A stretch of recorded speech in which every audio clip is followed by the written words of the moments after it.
Mesdames, Messieurs, bonsoir. Très heureux de vous retrouver pour cette nouvelle édition de l'Info. Tout de suite, les titres de l'actualité en images.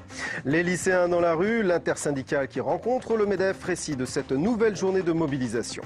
Inquiétude aussi du côté des salariés de l'hôpital psychiatrique d'Allonne. Et puis, deuxième volet de notre série consacrée à la 25e heure du livre avec la parution d'un livre d'histoire locale, 1871 Le Mans, une bataille oubliée. Un livre paru chez Libra Diffusio, une maison d'édition Mancel.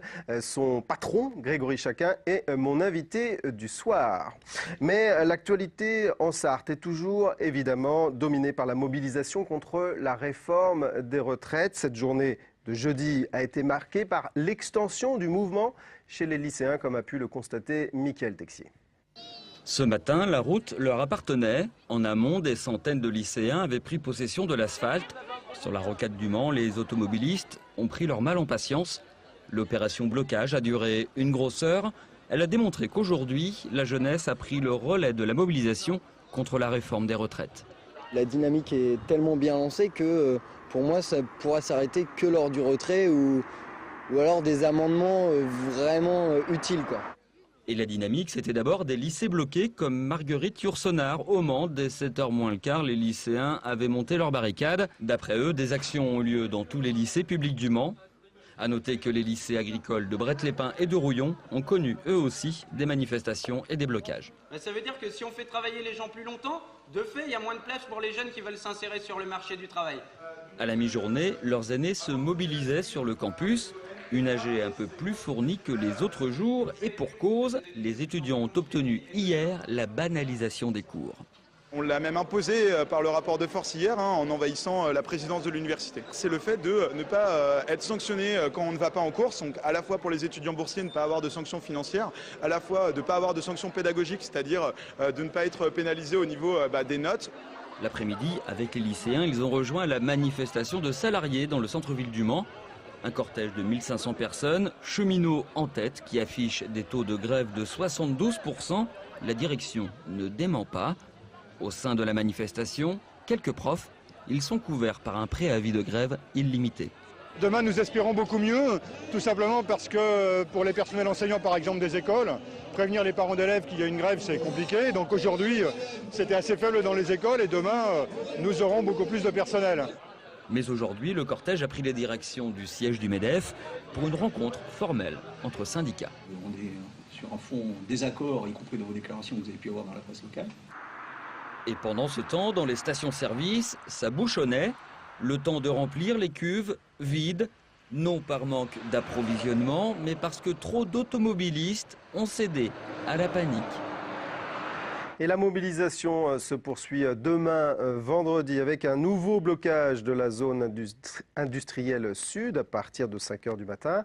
Un barbecue géant est prévu à midi sur la patte d'Oie d'Allonne. Côté train, la situation devrait s'améliorer avec un TER sur 2 et 2 TGV sur 3 en circulation. Enfin, samedi, la manifestation partira du Palais des Congrès à 14h30. Notez aussi que la FSU des enseignants a déjà déposé un préavis de grève pour lundi. Direction l'hôpital psychiatrique d'Allonne à présent, où au moins 200 salariés se sont rassemblés cet après-midi. L'objet de leur inquiétude, l'évolution des effectifs, alors que les sites du Mans et d'Allonne vont fusionner en avril 2011. Les explications de Marine Wolf. Un masque sur la tête pour dénoncer un manque d'écoute. Une partie du personnel est venue dénoncer la réduction des effectifs, notamment dans les services de nuit. À partir d'avril 2011, les unités d'hospitalisation complètes seront rassemblées sur un seul site à Allonne, ce qui devrait engendrer une nouvelle organisation du travail. La direction prévoit alors 5 soignants pour 4 unités de soins, contre 8 aujourd'hui. Les bâtiments étant désormais regroupés, on peut penser que la sécurité de la nuit puisse être assurée avec un effectif soignant autrement distribué. L'objectif est que ces infirmiers soient par contre beaucoup plus disponibles le jour pour les soins actifs auprès des patients. Pour les syndicats, c'est mettre leur sécurité en danger, les futures unités étant certes au même étage, mais séparées par de longs couloirs. Ça s'est fait sans concertation, sans discussion. Nous, on souhaite que, éventuellement, après la mise en place du nouveau bâtiment, que cette question-là puisse être abordée, mais que tant qu'on n'est pas sur site, c'est difficile d'envisager de travailler à moins de 2. Syndicats et direction s'accordent sur un point, le problème du recrutement des infirmiers. Ils espèrent en employer plus de 20 dès la sortie des écoles le 1er décembre prochain. Violence routière, la série noire continue en Sarthe avec un nouvel accident mortel sur l'A28 peu avant midi. La voiture d'un couple résident de personnes âgées originaires de Dieppe a quitté la chaussée pour une raison indéterminée. Elle a effectué plusieurs tonneaux. La passagère, une dame de 84 ans, est décédée. Son mari a été transporté dans un état grave à l'hôpital d'Alençon. Depuis vendredi, 4 personnes sont mortes sur les routes sartoises. En bref, toujours 39 foyers ont été privés d'électricité ce matin du côté de Saint-Marc-d'Outillet, non loin des Commois. En cause, une panne sur un élément d'une ligne à haute tension, une ligne de 20 000 volts. Le courant a été rétabli aux alentours de 13 h. Et puis n'oubliez pas non plus que les élections des parents d'élèves ont lieu jusqu'à demain, vendredi 15 octobre. En basket, le MSB retrouvera les Turcs de Banvit en Eurocup. Le tirage au sort avait lieu aujourd'hui à Barcelone. Des Turcs qu'ils avaient éliminés facilement lors du premier tour de l'Euroleague le mois dernier. Les Manceaux auront également dans leur poule les Russes de Kazan et les Allemands d'Oldenburg. La première rencontre aura lieu en Turquie le 6 novembre. La première à domicile étant programmée le 23 contre les Allemands. Et puis en foot, pas de surprise dans la composition du groupe Manceau qui affrontera Clermont demain vendredi au Stade Bollé. Samuel Bourg, Jeff Louis et Idir Wali sont suspendus. Le Mans FC vise une première victoire à domicile contre les Auvergnats, actuels 15e au classement. C'est une page d'histoire locale assez méconnue que nous allons feuilleter à présent en nous intéressant à la bataille du Mans. C'était en 1871. La France et la Prusse étaient en guerre et en janvier de cette année-là, les deux armées se sont affrontées. Frédéric Beauchef s'est intéressé à ce chapitre de l'histoire locale et en a fait un livre, 1871, Le Mans, une bataille oubliée. Il fera partie des quelques 200 auteurs présents à la foire du livre, à la 25e heure du livre ce week-end. Benoît Doisy l'a rencontré. Rue du 33e Mobile, rue Chanzy, autant de noms qui rappellent la guerre de 1870. En 1871, Paris est encerclé par les Allemands. La Sarthe bascule alors au cœur du conflit. Les armées françaises sont désorganisées. Napoléon III a été fait prisonnier à Sedan. C'est un désastre national. Les troupes françaises se sont reconstituées en province, notamment autour d'Orléans.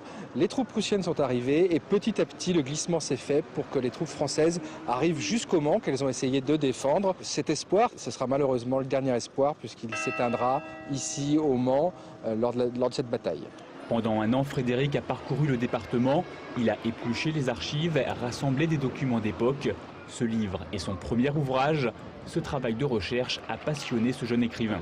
C'est un peu une pelote, on tire sur un fil et on trouve plein de choses qu'on ne connaissait pas, qu'on découvre. Et ce qui m'a le plus marqué, c'est quand même l'approfondissement de mes connaissances concernant cette période de l'histoire et des rencontres aussi avec des historiens locaux, des personnes qui ont une très bonne connaissance de cette période et qui m'a permis d'enrichir ce livre. Pour l'éditeur, ce livre devait être accessible à tous et pas seulement réservé aux initiés. On a essayé dans cet ouvrage d'apporter un regard neuf avec beaucoup d'iconographie, beaucoup de cartes postales, beaucoup de témoignages qui permettent justement de se dire que voilà, c'est un livre vivant.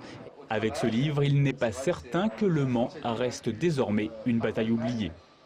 Grégory Chacun, bonsoir. Bonsoir. On vous a vu dans ce reportage, vous êtes donc l'éditeur de cet ouvrage consacré à la bataille du Mans en 1871. Vous avez créé la maison d'édition Libra Diffusio il y a 12 ans de cela. Aujourd'hui, cette petite PME, Mancel, compte 6 salariés et publie une cinquantaine d'ouvrages par an, dont des livres d'histoire locale comme celui-là. Pour vous, la 25e heure du livre, c'est le rendez-vous important de l'année ? C'est un rendez-vous important, incontestable. Ça nous permet, ainsi qu'à nos auteurs, d'être au contact des lecteurs, de pouvoir échanger, de pouvoir dialoguer, discuter. Donc ne pas être présent à la 25e heure, ça serait vraiment dommage. Et vous faites donc paraître certains ouvrages à cette date clé. On vient d'évoquer l'ouvrage de Frédéric Beauchef.